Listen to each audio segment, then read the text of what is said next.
Alright, so we got a Whirlpool, and we're going to be doing the rods on this one. Again, take a look. One finger.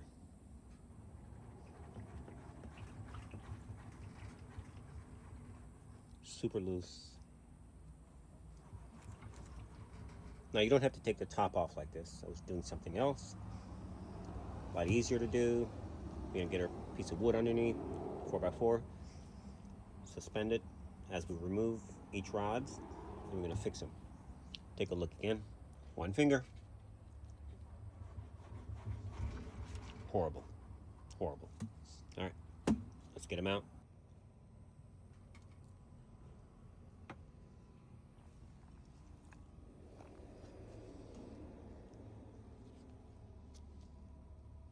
All right, it's going to help you to get these out a lot easier. In fact, you could take them all out, leaving the drum suspended. But you can still do one by one.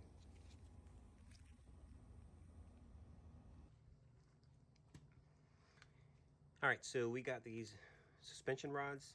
Now, I just want to point some things out. We're going to do another short video, and because this is probably going to be one of the easiest to do, fastest, and very straightforward. So I'm using one finger to turn it, and you can see the machine earlier, how bouncy that drum was. Now we're going to go into this one, and a lot of times you can tell how bad these are by how easily they move, and you can see this one's super loose. So let's open it up. If you like to use a pick, you can use any tool really, just don't stab yourself.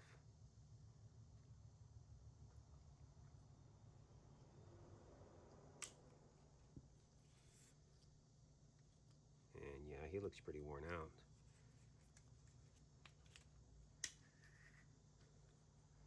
All right, so what we're gonna do, we're gonna be inserting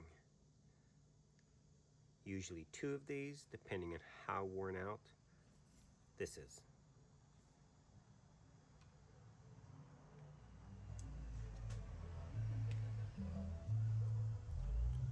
I had another shim. I used this. This is a shim, and it allows you to insert down into it without having to remove or pull or do anything. Give you an angle here. Wow, this one is pretty soft. You can see I barely touched it and it's falling apart. So you're gonna have to mold this, and the idea is you want to slide it down the side. Hopefully we're doing it good. Beautiful. Okay, it's down. Now you're going to grab this guy, and you can see it's beveled as well.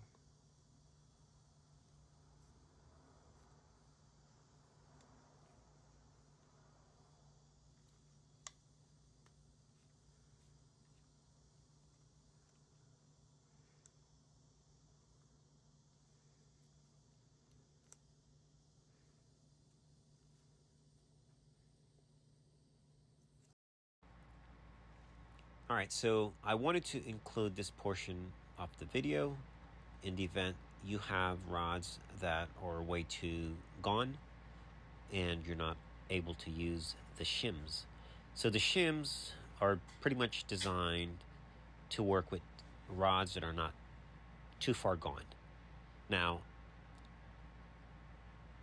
in the event that you are not totally sure and you try this method, you will notice that the shim is either pulling out the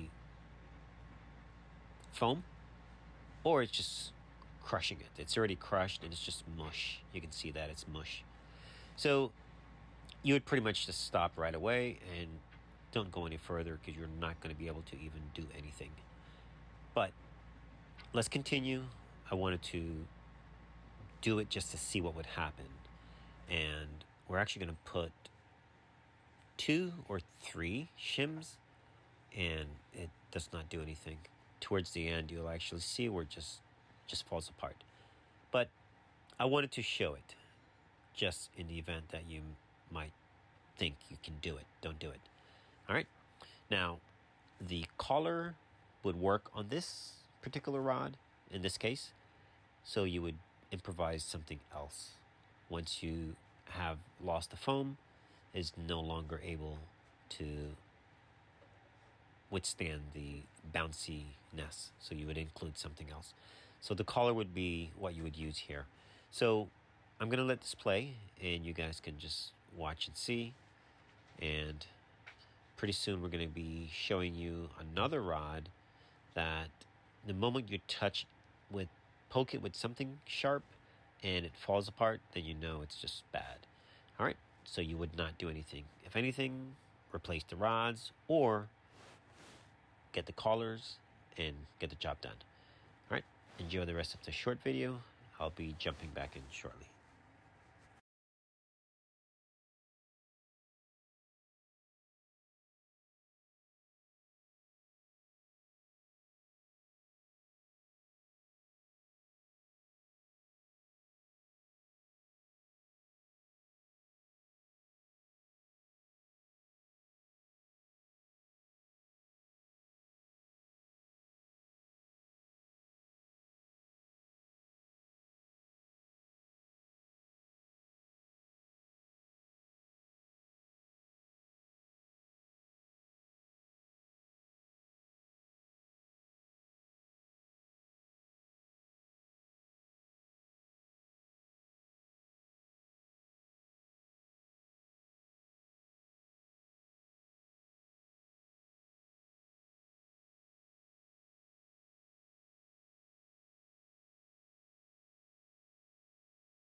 Also, the harder it is to push those down, normally it tells you that the foam is falling apart and is being compacted under the shim, and it might not actually hold up.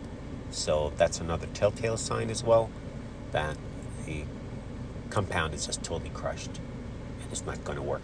So you'll see shortly it falls apart.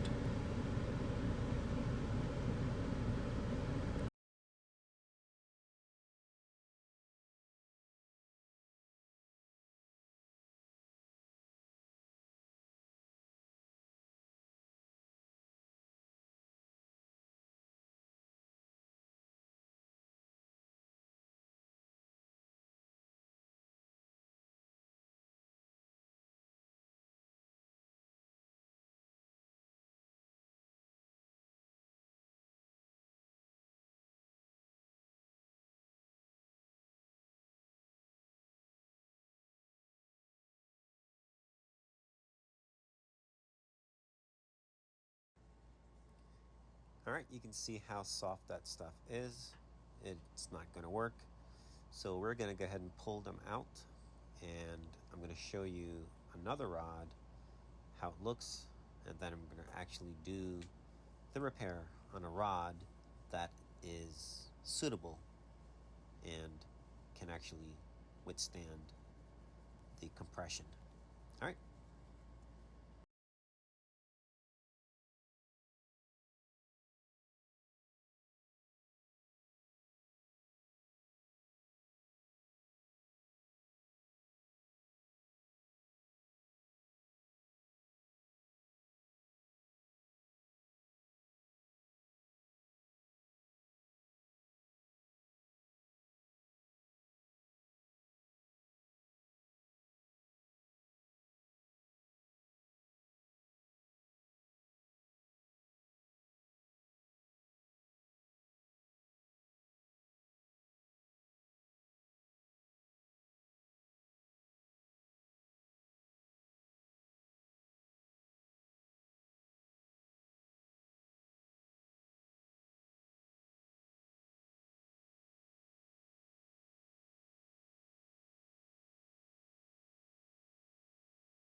All right, so we have some other rods that we make sure that they're same length, and I'm going to show you the difference when one of these are destroyed, how you can check them. Pretty much if you get a pick or anything and you poke it, it should not fall apart.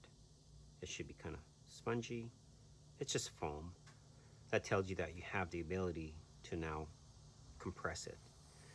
All right, we're going to use your shim again. Now take a look. These are not as bad, but they were super bouncy. Okay, so still can turn it.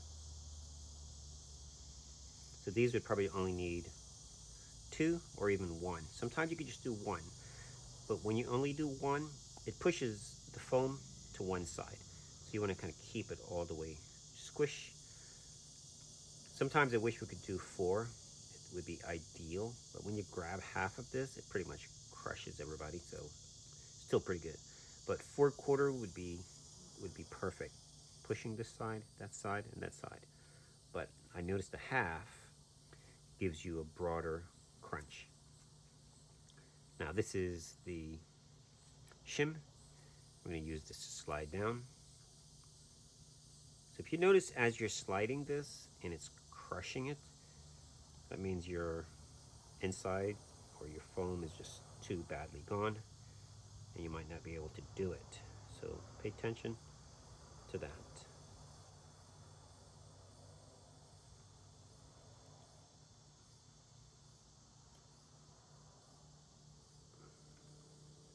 All right, it's pretty good. I'm going to use your shims.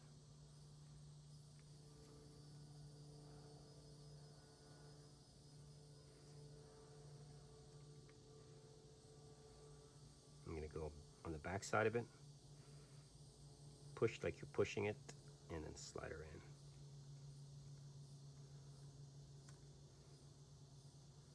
Beautiful. Now you can also check super tight. Super. Now pull this out and then slide it over here.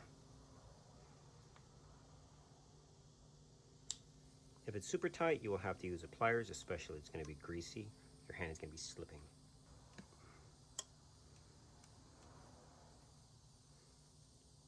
When you pull, go super slow. You don't want to yank and pull everybody out. See, it wants to come out. So flip it over, keep your finger on them, slide them back in.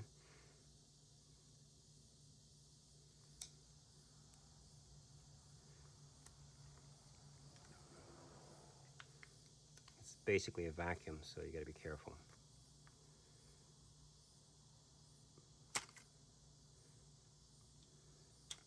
So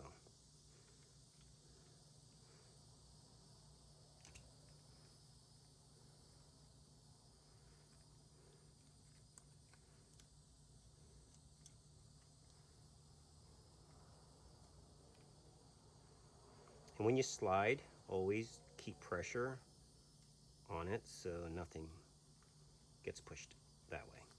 All right, so you got one in. We'll put another on that side.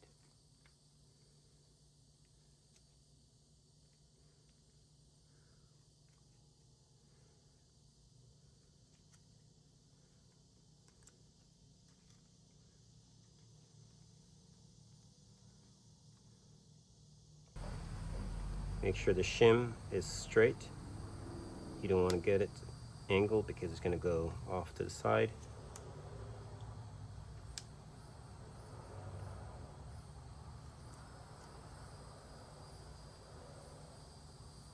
All right, we're in. Another shim.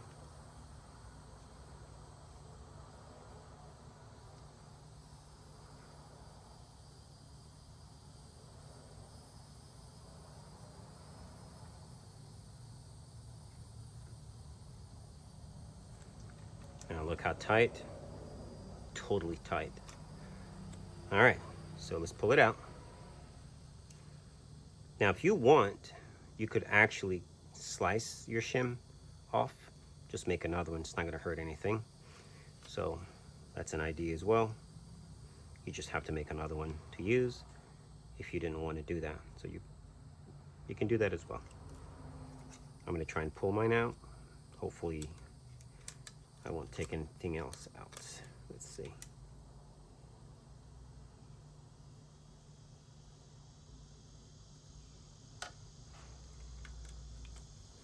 See, I can see it's starting to pull it out, so I'm going to leave it in. I'm going to leave it in. It's nice and tight.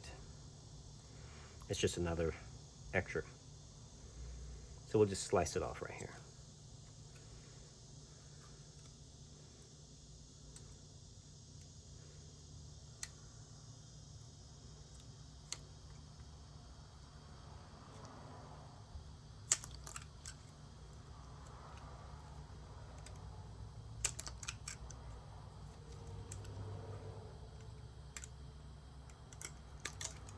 All right, now you slide it over, pull it down. Look at that. Here is one. See that? Super loose. Look.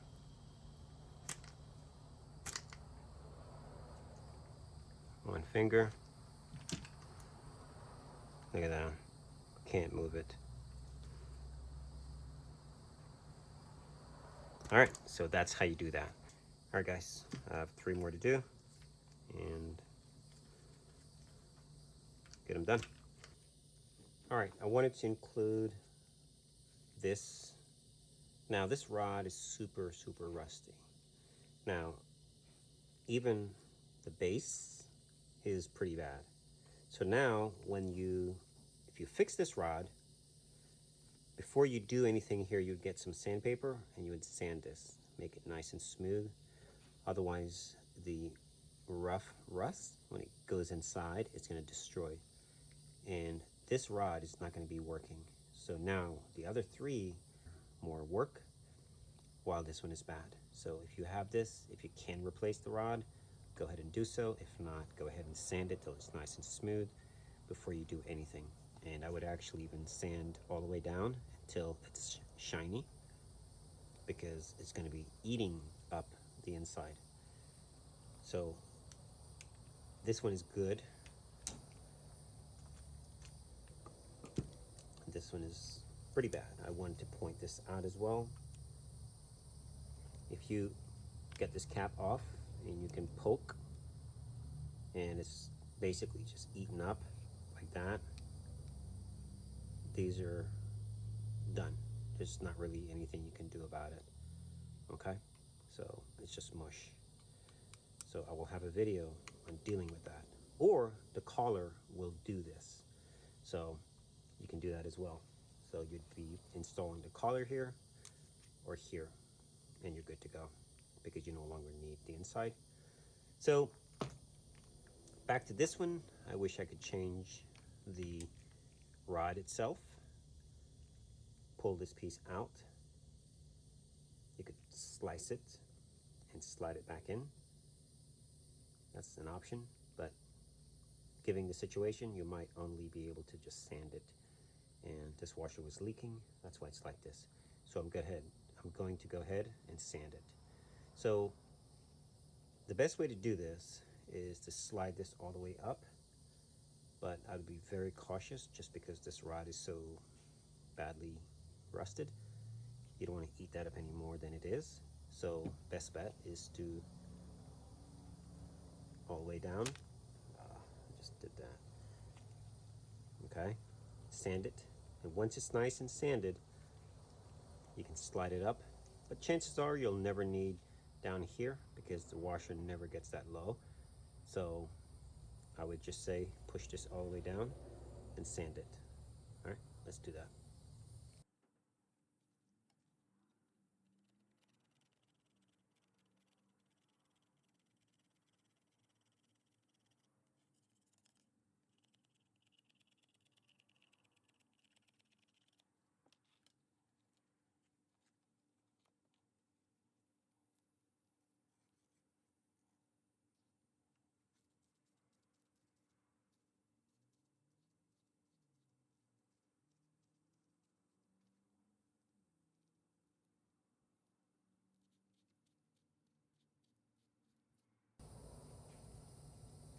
All right, so this is smooth, but now what you want to do, you want to press or squeeze, whatever you want to do, and you can do it two ways. Okay, once you're down like that, you can hold it in place and just clean it off. This is pretty rusty pretty bad, so in fact, let's use the blade putty knife.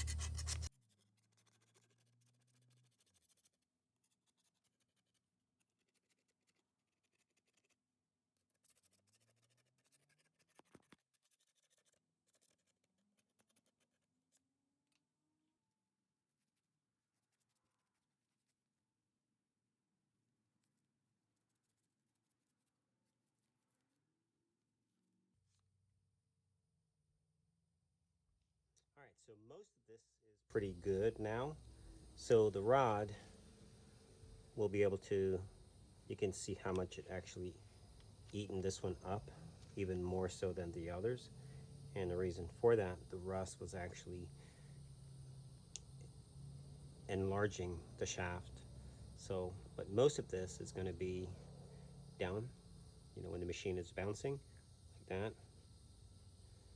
So, but you still want to go, you know, a little bit further. So now that we're clean up here, we can clean this section off as well and slide the rod all the way up. Or you can actually do this and remove the spring and clean it. So let's do that. Maybe a little bit easier than forcing it all the way up here, unless you have a drill. Put it in the end of the drill, grab the sandpaper and spin this thing really nice until it's nice and clean. So I want to make sure I get all this clean because it's going to impede this quite a bit. And by the way, if you were doing the collar, you would also do that. Now to remove the spring, pretty straightforward. You will need a pliers or a channel lock or some sort. And you're going to twist. Let me flip. Well,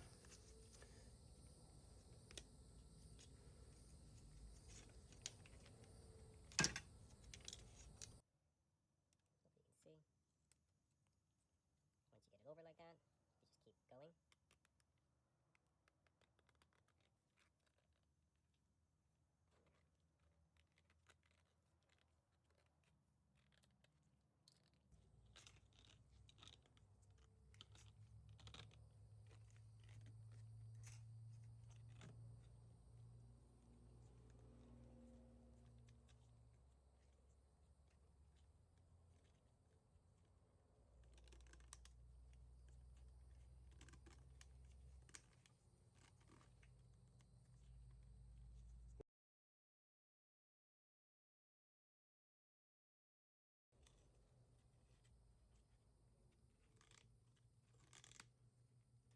now you have the full base and you can clean. This was shined. You see we already did this. Now all this, I would definitely clean this because it's pretty bad.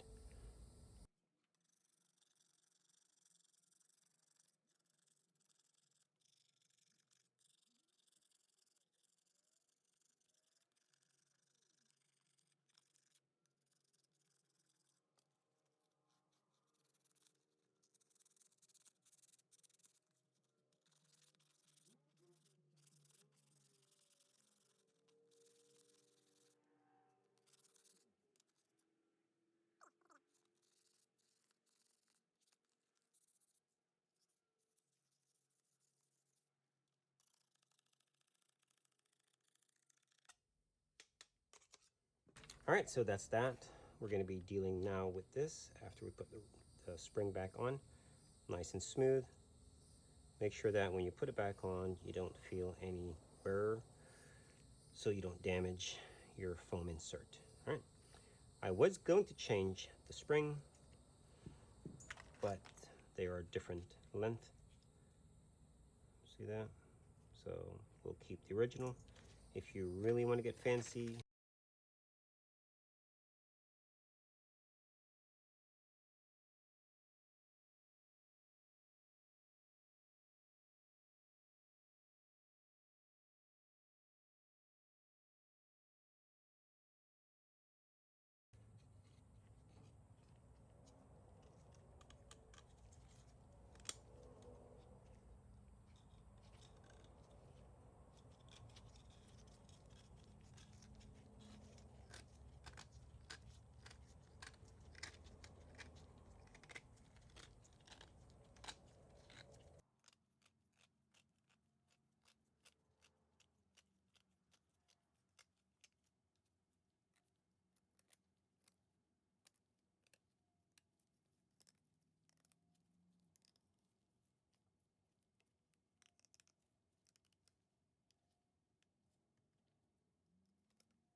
All right, so we're back in business. Shock is cleaned. Now it's time to get this part done. You already seen how we do it, so we're going to be taking this cap back off and dealing with this. Now you should be able to slide this up as well. Beautiful. And slide that up, and we have full access again. All right. I'll jump back in and we'll see how tight this one is.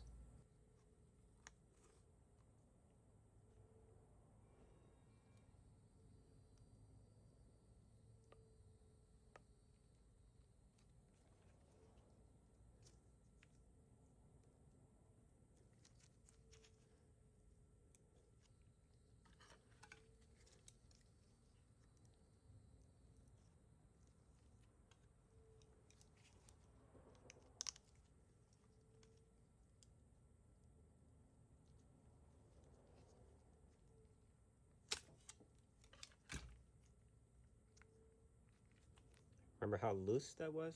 Look at that, tight. Slide that down. Look at that. Tight. Excellent. All right, slide your water cap back or your moisture cap. All right, let's put this one in.